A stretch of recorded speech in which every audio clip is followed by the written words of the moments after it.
Good morning, all of you. I'm Radhika. I want to tell about Bhiwani murder case Manisha.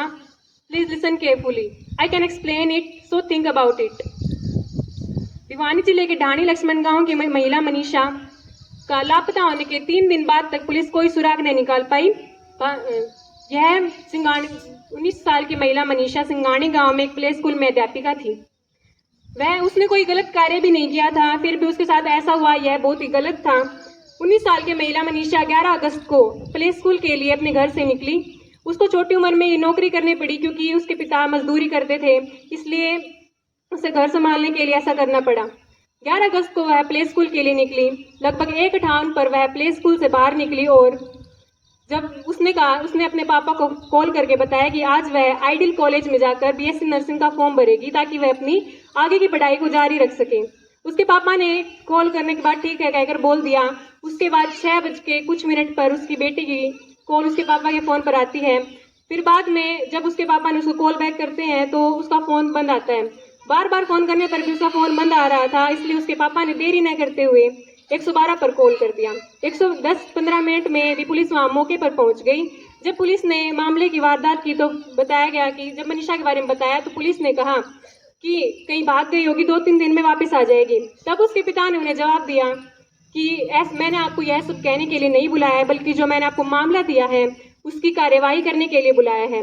तब मनीषा के पिता police के साथ गाड़ी में बैठकर आइडियल कॉलेज पहुंचे। उन्हें वहां 3 शख्स मिले।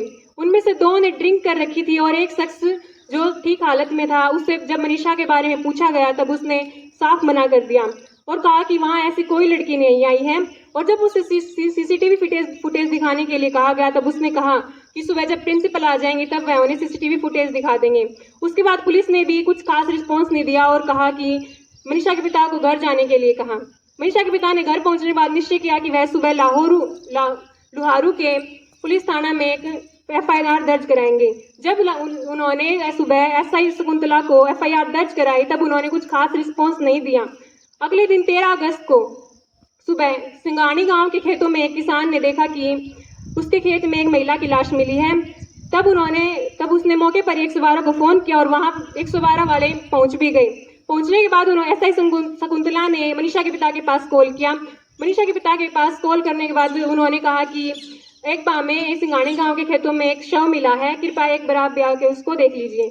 जब मनीषा के पिता वहां पहुंचे तब उन्होंने देखा कि वह उनकी ही बेटी है जिनकी हत्या गला काट कर दी गई है। उनकी गर्दन को धड़ से बिल्कुल अलग कर दिया गया था, 5 सेंटीमीटर केवल हिस्सा बचा था और उनके साथ बुरी तरह रैप किया गया था और उनकी आंखें नहीं थी, कान काट लिए गए थे और किडनियां और बच्चादानी वगैरह सारी चीजें निकाल ली गई थी। तब उन्होंने पुलिस से शिकायत की कि अगर वह उसी दिन कार्यवाही कर लेते तो ऐसा न हुआ होता। इसलिए आखिर में मैं आपको यही कहना चाहूंगी कि मनीषा के साथ जो हुआ बहुत ही गलत था और जो हमारे देश की लड़कियां उनको सावधान रहना चाहिए और गवर्नमेंट को भी यही कहना चाहूंगी कि हमें इस मामले पर बड़ी कार्यवाही करनी चाहिए ताकि जो आज मनीषा के साथ हुआ है वह किसी और की बेटी के साथ न हो। लास्ट ऑफ मैं यही कहना चाहूंगी कि justice for Manisha. Thanks, have a nice day.